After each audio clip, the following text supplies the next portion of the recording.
I would say, just to back up a little bit, the thing that was holding me back from growth, this is the thing that holds back a lot of people from growth, is the willing to face things and not numb them and sit in the discomfort.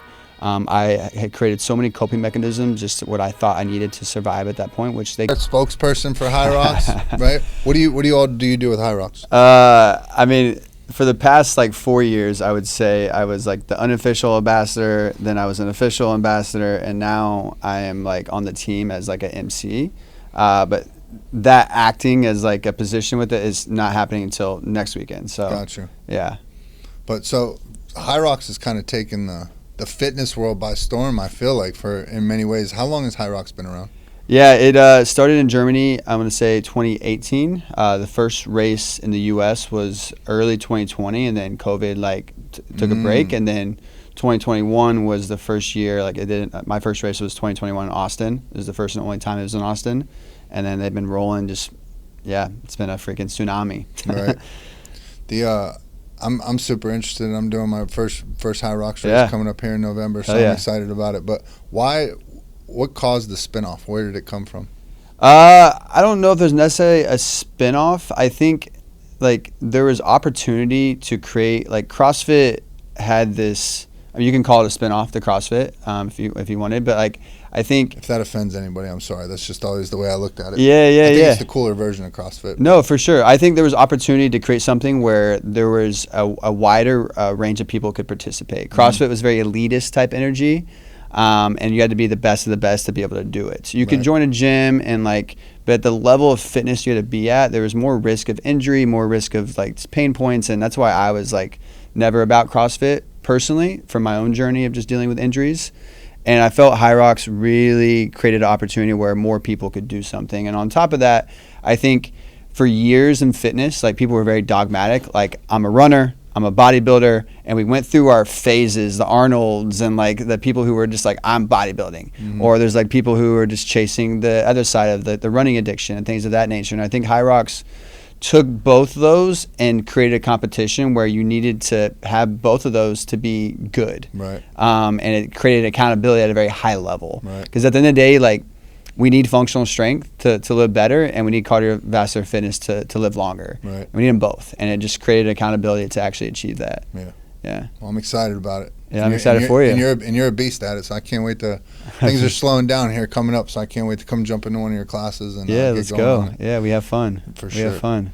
So, dude, months back, I discovered a gym in Austin. It's called Squatch Frontier Fitness, and so I show up, and immediately the first thing that grabbed me was the amount of different communities that were there. For sure. And then I had heard your name, and you're what is your technical Minister of Culture? That's the title I gave myself in 2021. Yeah, it's a good title, but I think Jason, the owner, had told me about you or whatever, and I went and I'm expecting like, oh, okay, I'm just gonna meet another trainer. But you and I met, and then we caught a workout together. We sat down and we talked for some while, and I was pleasantly surprised like how much we had in common, especially with past and stuff like that.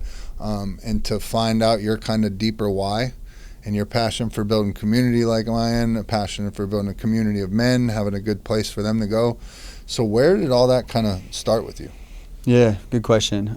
Thank you for reflecting that back. Yeah. And it's definitely something that is, I feel that God put me on this earth to answer the call to bring people together. And I'll just share very quickly before I answer your question.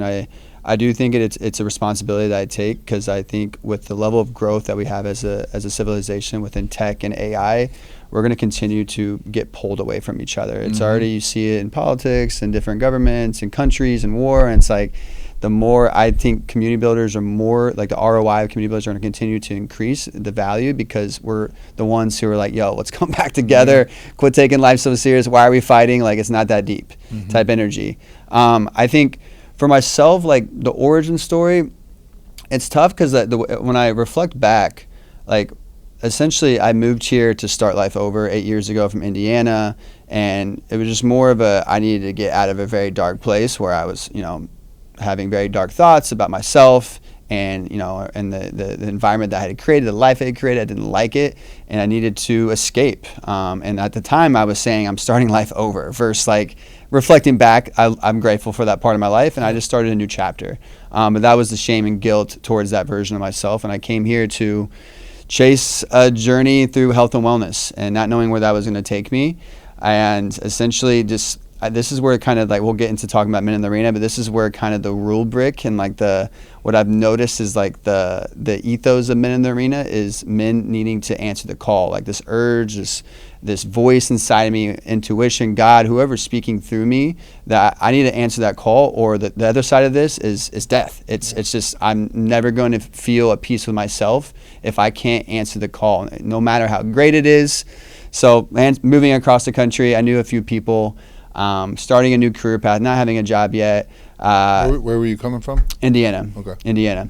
And yeah, I started working at LA Fitness in like a very toxic work environment in health and wellness, and kind of worked my way up there. I worked there for 2 years. And I'll fast forward to finding Squatch because that's going to get quicker to answering this question.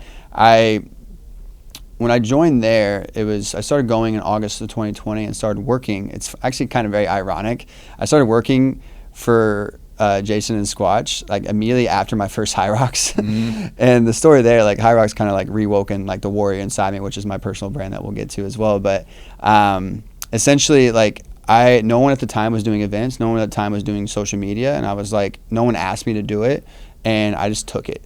I just took it. I didn't get paid to do it for like the first year. I was just like, I feel called to do this. And selfishly, initially, the community workouts was because I felt the call to speak. I needed to speak in front of people. I had so much trauma of like speaking in front of people in college and like clamming up and like freezing up, and then even like having fear in like these different group environments and having this social anxiety. I was like, I know I got shit to say and I want to say it and inspire people, and like I can't let fear take that away from me. So in the early days, it was speaking to my soul, right? Yeah, man. In the early days, it's all selfish, and I think that's important for people to understand that all desires and like things we want from our life start from something that fills a void inside of us. And it can inherently, like as you gain that power and that strength, then you can provide it to other people. But if you don't strengthen the power and understand what that is and how to use it, with like great power takes great responsibility, Spider-Man vibes. You don't understand the skill of how to use it properly. So Squatch, like we started the community workout, and I didn't have that in my life. Like I was like, there's something here that's missing in the world. And at the time, there wasn't these big community events. Like we were the kind of the leader in like paving that path. Now in Austin, it's like every weekend it's something. Right.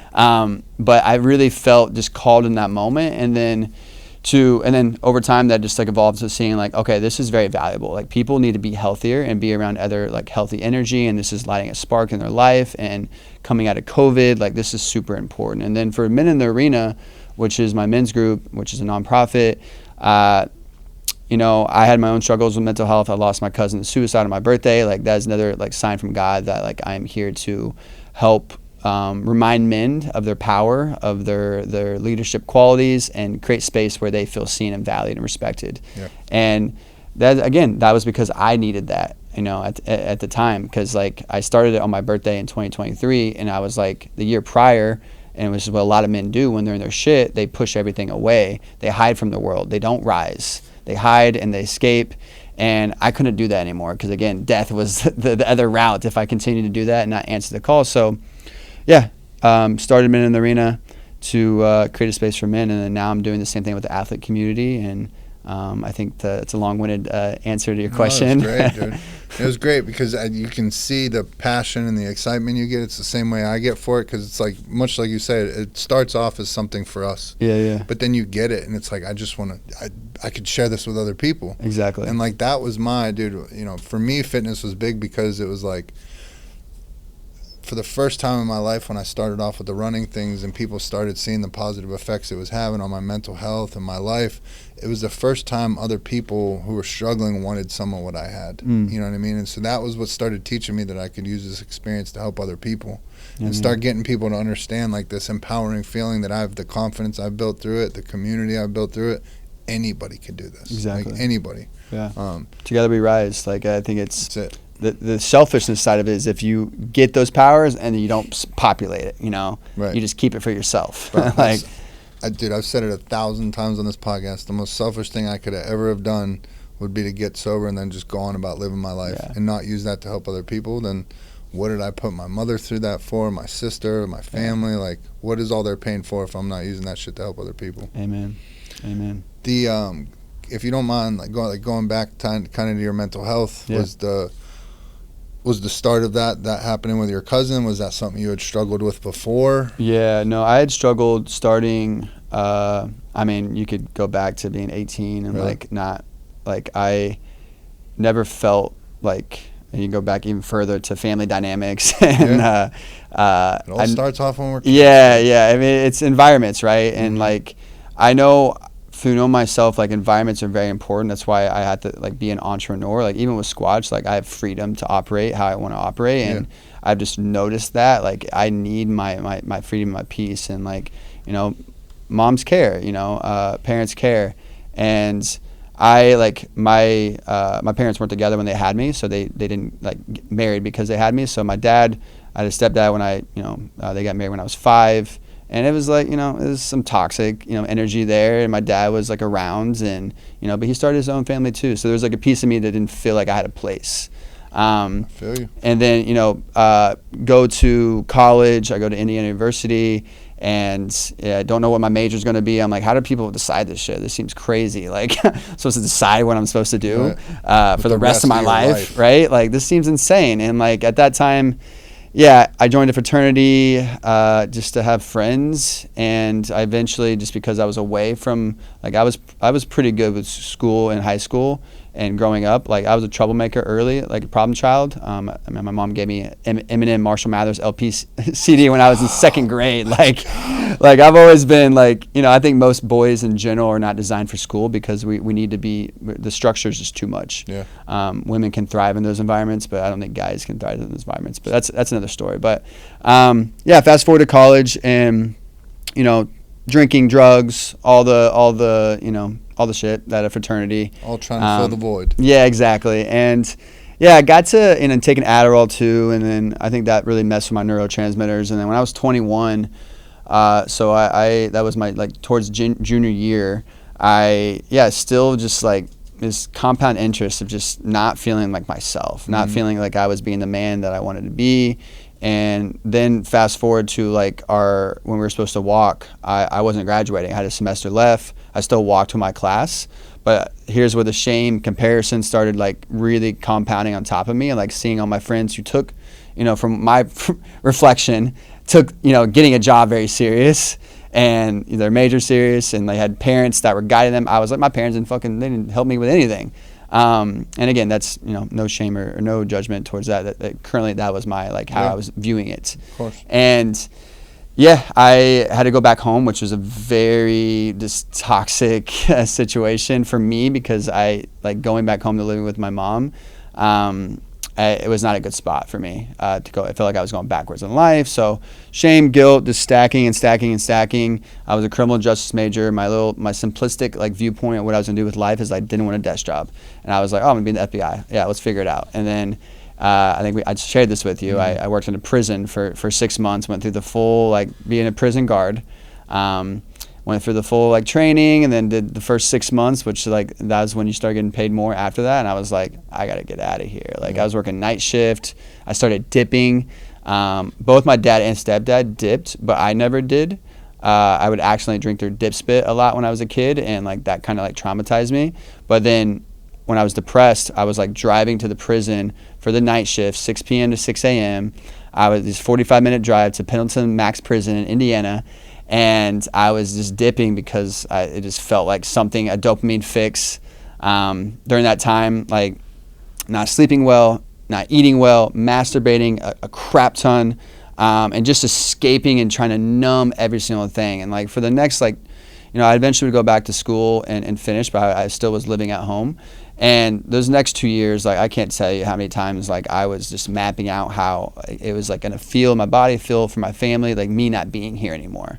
I didn't feel like I was bringing anything to the world, bringing any sort of value.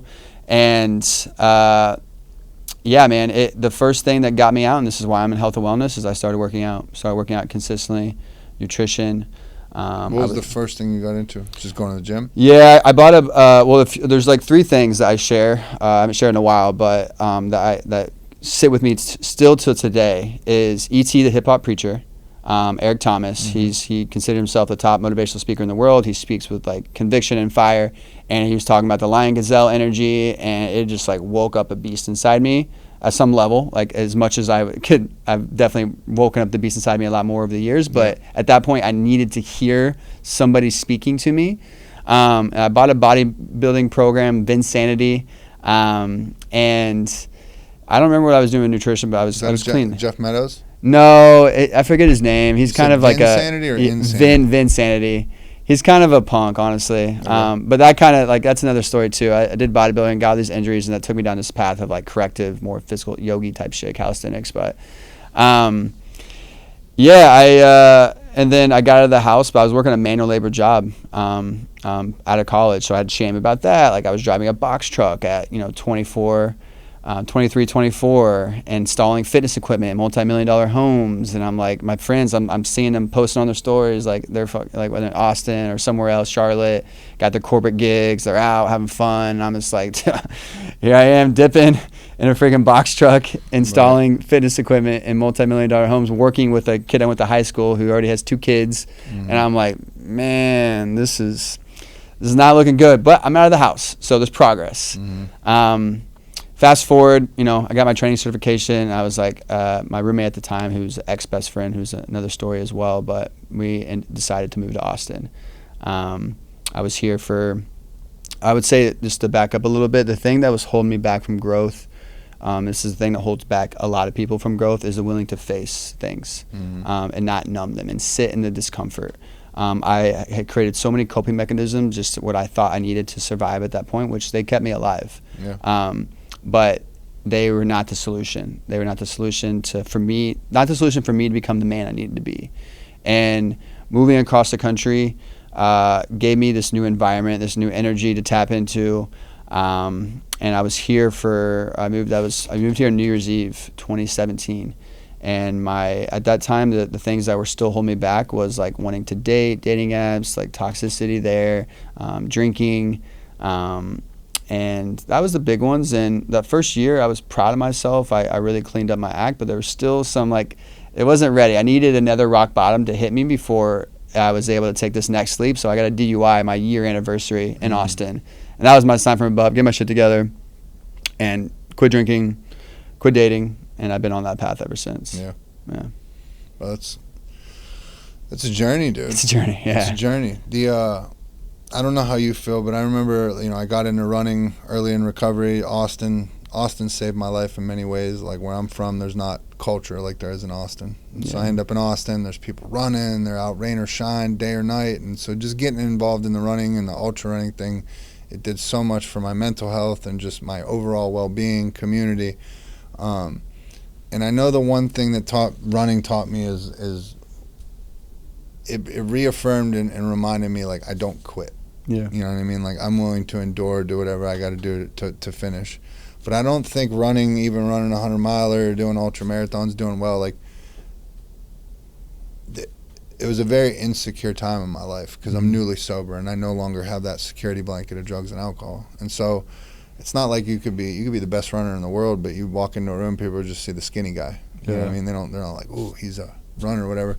So running, for whatever reason, didn't really do much for, like, my confidence. But it did get me mentally back to being, like, where I was supposed to be. Yeah. You know what I mean? From 20 years of addiction and all that, it got me firing on all cylinders. It got my mental health right. It got me where I needed to be. Then discovering the gym, you know what I mean? I had to have my heart broke. I got my heart broke, and that's what gave me that final kick in the ass to get myself in the gym. But one thing for training people for years is what I've come to realize is what keeps most people away from the gym is they don't want to go in there and feel like they look dumb or feel like they look stupid.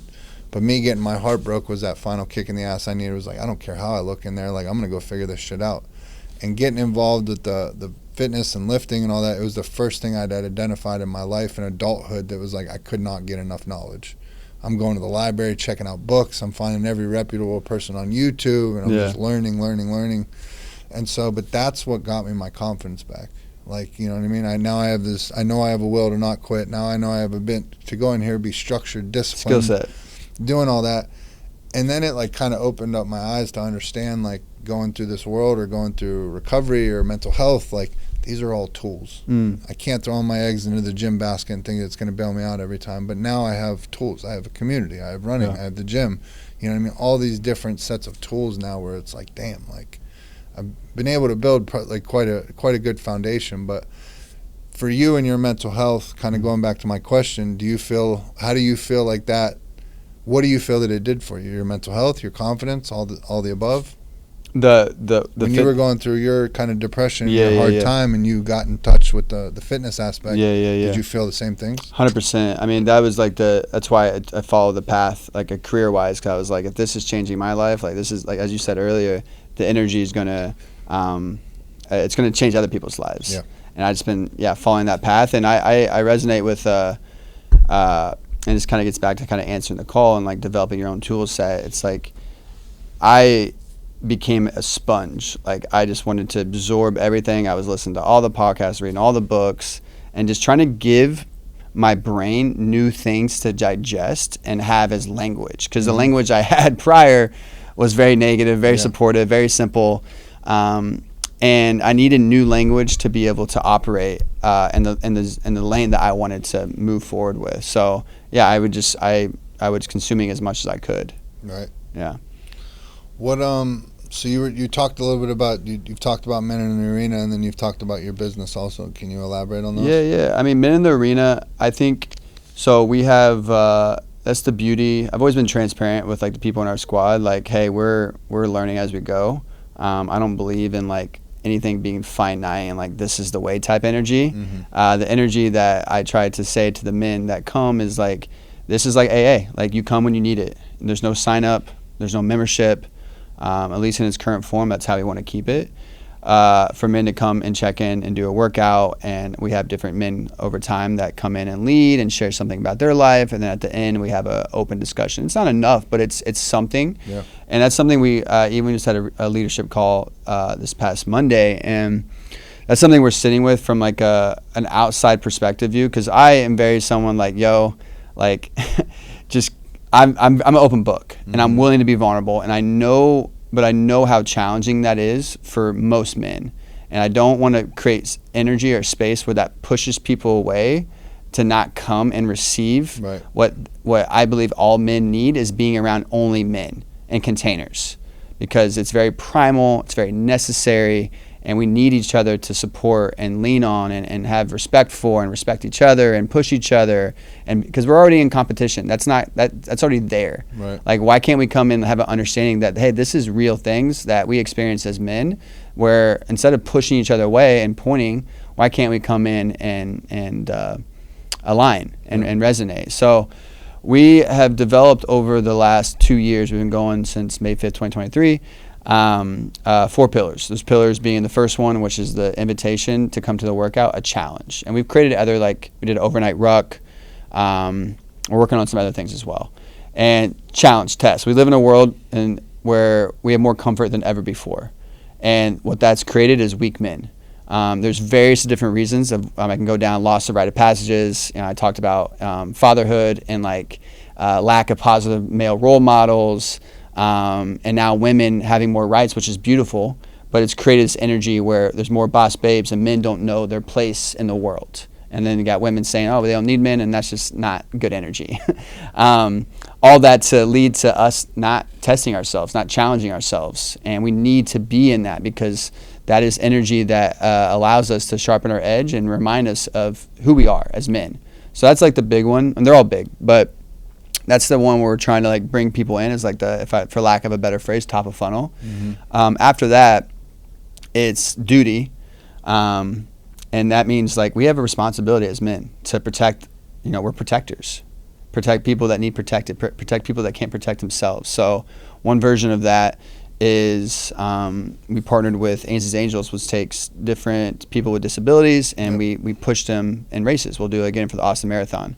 There's other reasons of like level of growth for that, but it's being of service. One of my favorite quotes is Gandhi, is like, you find yourself by losing yourself in the service of others. And a lot of times we're so in our head and like we're lost And it's like, just go do a soup kitchen. Go do something that's giving to somebody other, and like it gives you perspective on things. Because one thing, I will kind of backtrack here, one thing that helped me the most when I was in my shit, there's a few different ones, but one was understanding that people have it worse than me. Like, I'm a white male in America that has some form of privilege, and it doesn't mean that my mental health isn't real. It doesn't mean that suicidal thoughts are not real.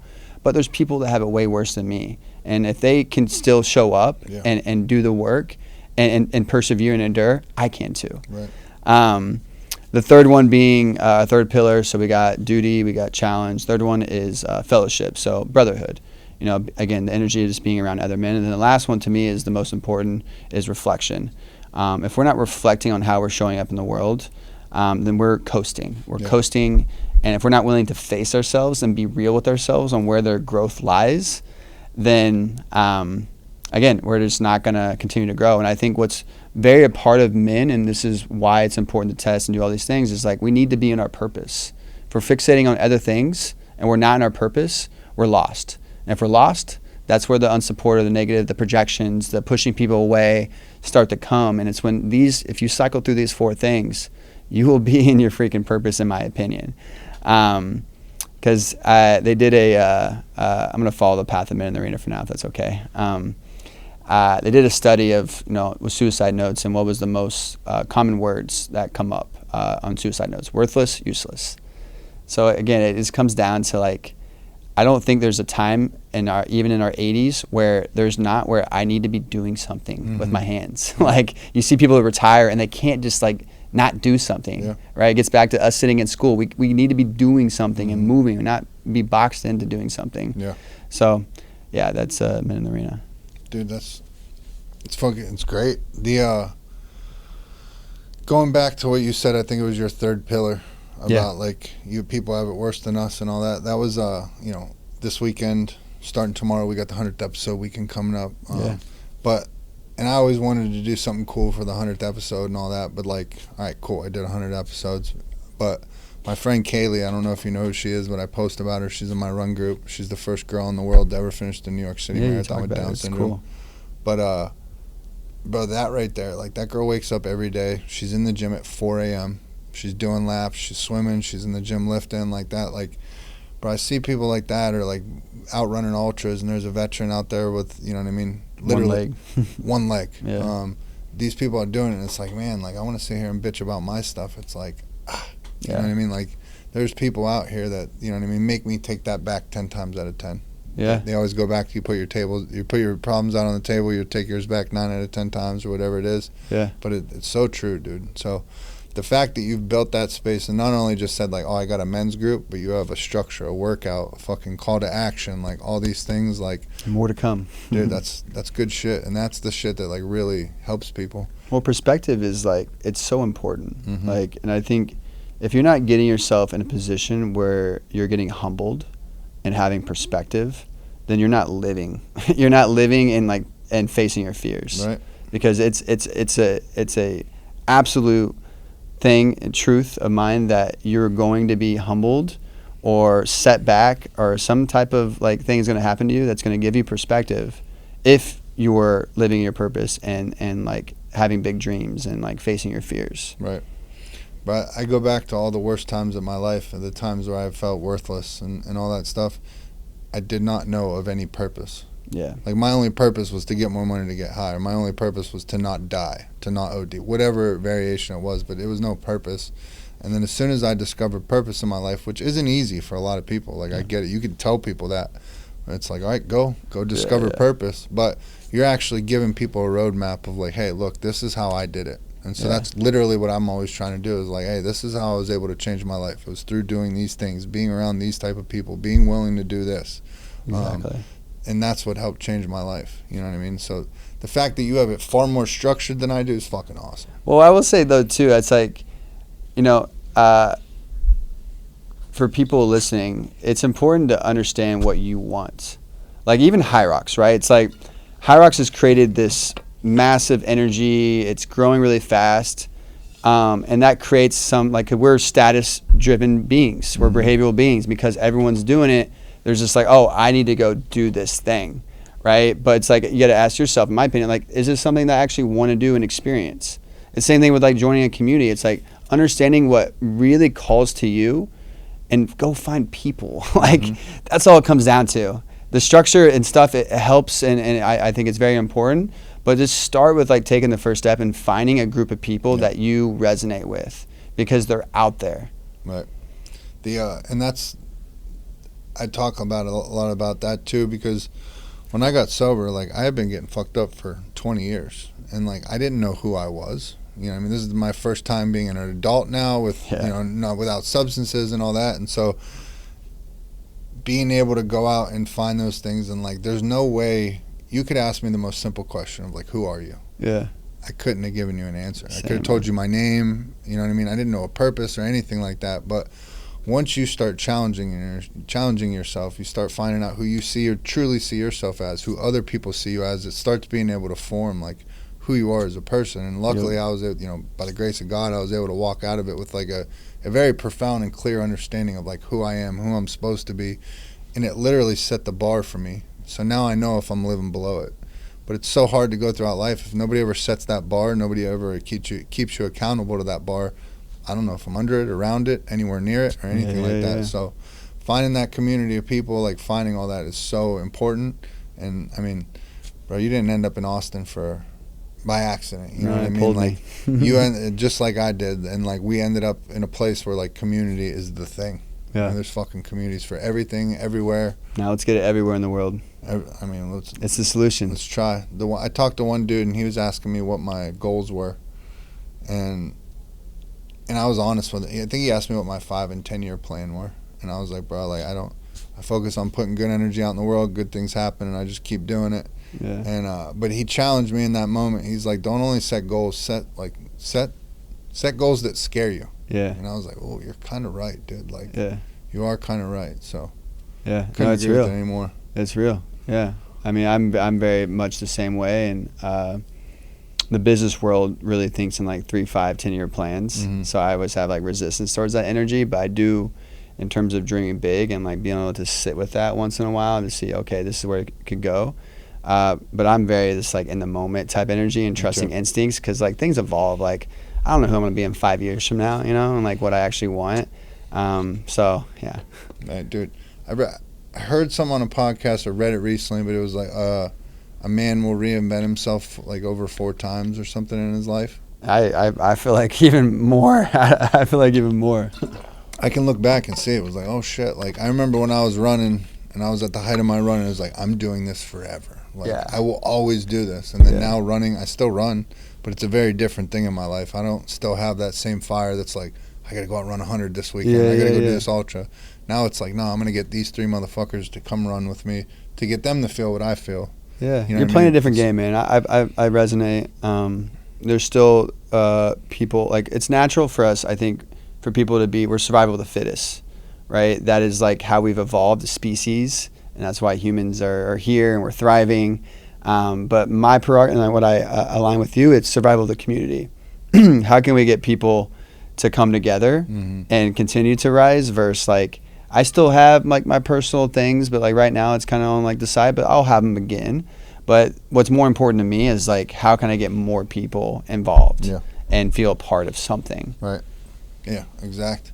It's how do you feel? So I'll be vulnerable in the moment. Yeah. So you're used to organizing and kind of doing these events and stuff like that. How do you deal with the anxiety of like, oh, is anybody going to show up to this? Yeah, man. You know, there's like the famous like quote with like I just picture this graphic, this kid like playing a flute on like the stairs, and it says the size of the audience doesn't matter, and just has like one person just like so like overthrown with joy, like watching his little performance. And yeah, I think that's natural, because again, we're conditioned, and this is something I sit with, and I just see like other people who throw events as well, and like we're conditioned to think bigger is better, and that's like that's our own value system with ourselves. It's like, oh, if people aren't showing up, then that's a reflection of who I am, and now I'm questioning if I'm even this person that I think I am.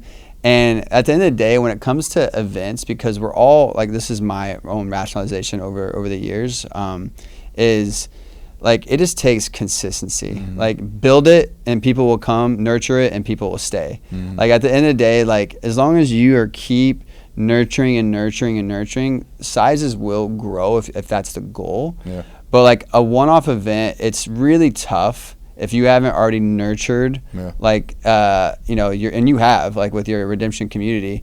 But I think for a lot of people I see who like start something and they have this expectation and fear. You just scared me in that moment. I was like, fuck, did I nurture? I think you've done a great job. And if like, again, like that's not quantifiable, right? I don't think that's quantifiable. If I'm impacting at least one person, this is what I said on a podcast actually a while back with around Men in the Arena. If one guy comes in and we light a fire in his ass and now he's living the rest of his life and his purpose, then we did our job. Yeah. And it doesn't, you know, again, I think the society of analytics is like, oh, I need to have a larger impact. But the more I can let go with that and just focus, I see this thing with speaking too. Like speaking, when you're living in your own shit, your own anxieties, your own fears, it becomes a projection of your reality. Mm-hmm. Like when I was speaking, I would get so nervous. I'm like, oh, I need to fucking say this. But I'm like, nah, it's about what I feel the people in this moment need to hear. How do I want them to feel? And as soon as I can take myself out of the equation and just reflect back on like, what is the energy I'm bringing and what is the impact that I'm wanting to have on the community, then it's like creating more peace for myself. Mm-hmm. I'm human. There's still anxieties that come in for sure. But in regards to the event stuff, those are things that help me. Right. That's good. I've come to, the more I've sat there and thought about it, of course you want it to be successful. You want people to show. And, you know, in the same breath, I'm saying like, I want there to be a good turnout out of respect for all the people that are flying in for it. And, you know what I mean? All the guests that are going to be on the show to know that they've been part of something cool. Like, that's why I care about, you know what I mean, people showing up and all that. Yeah. But, you know, I prayed about it and came away with the conclusion, like, the people that are going to be there are the exact people that need, you know what I mean, need to be there. And I'm just thankful. And then as I'm sitting there thinking, I'm sitting here talking about all these people flying in, and I'm worried about if people are going to show, like, yeah, all these people flying in. What am I talking about? Yeah. But I think, I don't know, just for me as newly doing like kind of events and stuff like that, that's just some of the, I had to get a little pep talk from Danny yesterday. I'm like, hey, I'm tripping out. She's like, you're good. It's the last 48 hours. Whatever's going to happen has happened. You know what I mean? Just enjoy it. And so that's what I've taken the mindset now. It's like, I'm just happy to be here. I will say Austin, just from throwing events, like people in Austin, because now we're so saturated with so many things, it's, people sign up last minute. They sign up last minute, and that's it. You'll get an influx in these next couple, 24 hours. Shawn at Squatch told me how many, what was it, last week? He's like, this is how many people have signed up so far. And I'm like, what? Oh, the community workout? It? Yeah. Knowing a bunch of people have signed up last minute, but I'm like, fuck. No, we generally, I've seen where we had 10 people signed up the Wednesday prior, and then we had 100 plus, on the Saturday. But yeah, there'll be people. I was there was some people in the sauna there yesterday, and they were like, man, we're so excited for your thing this weekend. I'm like, oh, let's go. I saw the sign. Let's go. But then he said at the end, he was like, yeah, it's gonna be a great workout. And I was like, well, don't forget about the live show Friday. And he was like, live show? Yeah. And I was like, yeah. And he was like, oh, I thought it was just a workout. And I'm like, oh no. I think that was when I called Danny. I was like, fuck. Yeah. I mean, that's what I reflect on that. People, and this is with Squatch specifically too, it's a very people are in their lanes. It's an open gym model. People are they feel the freedom there, and they're never being sold anything. So it's it's created this and also we're all getting sold something every walking second of our life. Yeah. Whether it's the Bucky signs every freaking 5 miles, or it's an ad somewhere. We're all getting sold something. So I think that has conditioned us to kind of block things out sometimes, and people are just in their own world. That's what gets back to the nurturing thing. It's because I hate that energy personally. In the past, I don't want to keep hammering these things down. Right. But the reality is it's a war on attention. Mm-hmm. You're fighting to gain other people's attention and time, which are the most valuable things that we have. Right. So it's we had to take ownership of the fact that we're fighting against all these other people, and it's not diminishing our own value. It's just we had to refine how we approach things, or Or maybe we don't. Maybe we attract exactly the right people for the right time. Right. Agreed. That made me feel better. Thanks. Hell yeah. That's gonna be good. Do you have a moment, do you feel that you have like a redemption moment? So all the adversity you've been through, have you had that moment where you took a look around and you're like, fuck it. I made it. I was reflecting this on the car right here. I feel like my life has been a redemption since, struggling at 22, 23. And I call these last 8 years a rite of passage, 10 years, but 8 years when I moved here. So it's been a rite of passage. And I think showing up how I was then and then getting the DUI, I think that was the big, I can see how family, how people are seeing me. And I have this version of myself that I know can offer the world so much freaking more, and I'm not showing up in that.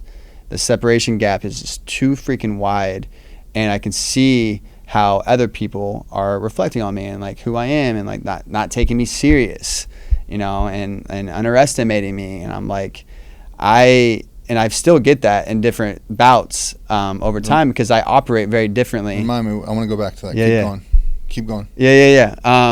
And I feel, since the DUI and even I was a wrestler and I could have, I could have done it in college, but I partied and that left a lot of meat on the bone. I was good, not great.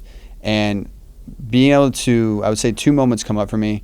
One is the DUI and the shift internally, and then doing HYROX for the first time. It really, the way I look at life is we have these perceived limits on what's possible because of our conditioning of, parents, teachers, environments, friends that we develop at a young age. And the world is our playground. Everything is freaking possible in my opinion. But there's still fears and limits and every time you challenge yourself, you get a key to a door that you get to walk through in your mind and you have confidence. HYROX was I broke the door down and since then I've been on a bigger storm roll of redemption. So yeah. Love that. You said something about feeling like you've been slighted. Yeah. Some version of that is what you said. I don't know about you. I don't know what your main motivators are, what really gets you going, but in this past year of life, I've come to realize I've gotten a lot more in touch with who I am and kind of all that. But bro, when I feel slighted by somebody or anything like that, that is probably the strongest motivator I've ever had in my life. Almost to an unhealthy degree where if it doesn't exist, I'll almost create it. You know what I mean? I'm sure you're in the gym. Have you ever had imaginary gym beefs? Imaginary gym? I haven't. No. Never? Stop it. Maybe describe it. Maybe I have.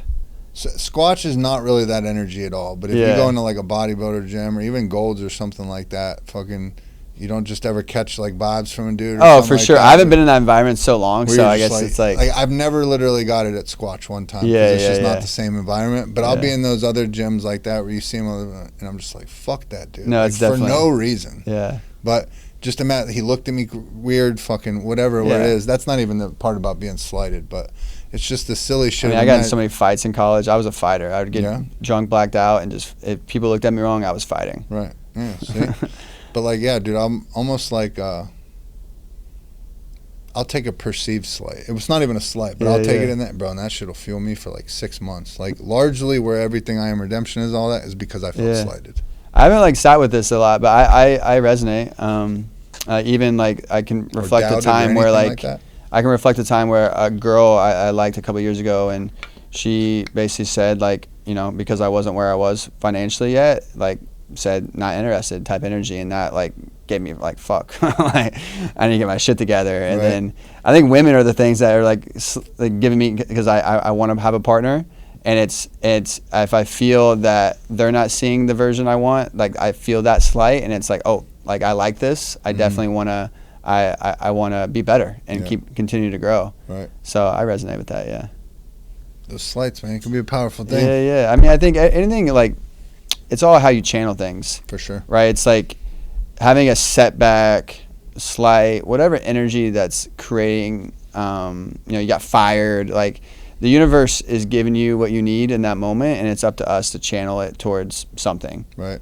Agreed. It could be punching a wall. It could be, don't do that. Climbing a mountain. Right. For sure. What So somebody that's sitting back and they've listened to your story, You know what I mean? What would your and they resonate with the depression you're talking about, or kind of feeling lost in who they are, trying to find themselves. What would your advice be for them? Yeah, I think the two things come up with me. Just I believe in simplicity. Have goals, like have something that, whether it's a passion, something you want to learn, something that excites you, and then find people that want to do them. Like I think that very much is going to give you a sense of community and some people who are like on your level and resonate. And I think that's the first solution, because the other part of that, if you don't do that, there's therapist routes, there's other things, but if you're not like putting yourself in a position where other people can see you and reflect back to you and be a mirror, you're living in your own world, and if that world is not very healthy, it's not a good place to be. And people, energies, they allow you to step out of that world for a moment. And the same thing with chasing something. Like the reason I love health and wellness so much, because I was able to commit to doing something and develop credibility with myself. That credibility gave me like, oh, I can commit to something and execute and follow through. And it gave me like a sense of like a reward system. Right. So I think have goals. Yeah. Have goals, or chase a passion, follow energy, answer the call, whatever the intuition's in there. I don't believe, like you said earlier, I agree, there's a level of like, oh, I don't know what I want. But like that's if you're numbing yourself, you're not going to ever know. Right. And I think it's tough because I can't meet everyone, whether everyone's at different levels. But I think the most important thing is to find other people doing things that you enjoy. Yeah. That's the big one for me, is the people I choose to surround myself with. Exactly. It's so big. And the setting goals thing is huge too. And even, somebody that's suffering, even putting your feet on the floor and fucking getting them out of bed that day, or walking outside and going for a walk, like that could be a goal. Yeah, it could Making be a goal, your bed yeah. could be a goal. Yes, I guess, to elaborate, like I think the other part that a lot of people do when it comes to goals is it's like climb Mount Everest versus like, I just need to get out of bed. Like, Mel Robbins has like the 5-second rule, and she's talking about like how she was struggling with depression, and she was like, I just need to count 5, 4, 3, 2, 1, get out of the bed. Maybe that's the rule, that you just follow that little pattern for a whole week. Bam. The cool thing about goals is like you set them, and then you just keep getting stack, and then the goals can get bigger and bigger and bigger. But we got to understand where we're at and what level we're at, and sometimes we don't know what level we're at if we're not around other people, right? Because we don't have perspective. Yeah, definitely. Someone, who are the type of person that would be listening to this? Like, who are men in the arena? Who are the people that are going to hear that and be like, I need that? Who are you looking for? Yeah, obviously open to everybody, but yeah, of course. I would say, I think we're all born leaders, men, and we live in a society that doesn't honor that very much. I think if you're feeling that you don't have a space to be yourself, or you feel that you need some excitement, you need some life, you need you have a lack of purpose, you don't feel like you wake up and you're excited about what you're doing. Like I have some people that's come through our doors that were in the corporate world and now are entrepreneurs. I'm not saying that we directly had that impact, but I believe there's some level of just being in the energy that has allowed them and gave them the strength to then chase these other things. So yeah, I mean, it's guys who feel like they're coasting is my the simplicity answer, and need a spark and a reminder of who they are. And dude, there's so many people like that. It's easy to coast. I mean, it's easy to coast. It's like I got the 9 to 5 weekend. I'm gonna party, put that shit on repeat. Right. Well, anyone that's sitting there listening to this, like I will attest. I first met you sitting at the coffee shop next to the gym. You had your whole crew of people with you. Everyone said, "What's up?" coming by, but you want to talk about getting welcomed with open arms, fucking feeling like you're part of a community. I see the videos that you post with men in the arena, and I could not fucking wait. Yo, I'm gonna be at the next one. Yeah. And of course it was 2 days later, and I didn't realize it was happening so soon. But bro, everything you're building, fucking awesome, dude. Appreciate it, brother. Awesome. I could not support it anymore, and anything I can ever do to help further what you're doing or help each other, please say the word. Yeah, back at you, brother. Always. Yeah. One of my favorite questions I like to ask, I've asked it every episode of the podcast I've ever done. Hypothetically speaking, tonight, You're walking out for the UFC Championship of the World. What's your walkout song? Are we taking it back to the Marshall Mathers LP Mom bought us in second grade, or what are we going with? Yeah, thank you for, I think what's, not Marshmallow's other P, but Eminem for sure, Not Afraid. Yeah. I'm not afraid Banger. to take a stand. Banger. You can't go wrong with that. Yeah. Can't go wrong with that. I like that question. Yeah, it's a good song. But I was just saying it's going to be a motherfucker to go back through every episode to find out everybody's song, but I wish I would have kept like a running list. Started at the 100th episode, then moving forward. That's when we'll put the intern on it.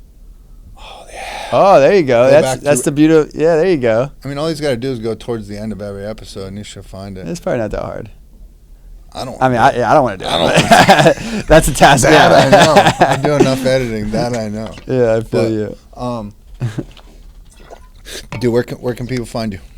How can they find Men in Arena? How can they find you online? Where do you want them to go? Yeah, everything Instagram for now. Coach Bray, across the boards. Coach, and then Bray Bray. YouTube, Coach Bray, which you're about to see a lot more on that. Men in the Arena, same thing. Instagram, YouTube, website. But, yeah.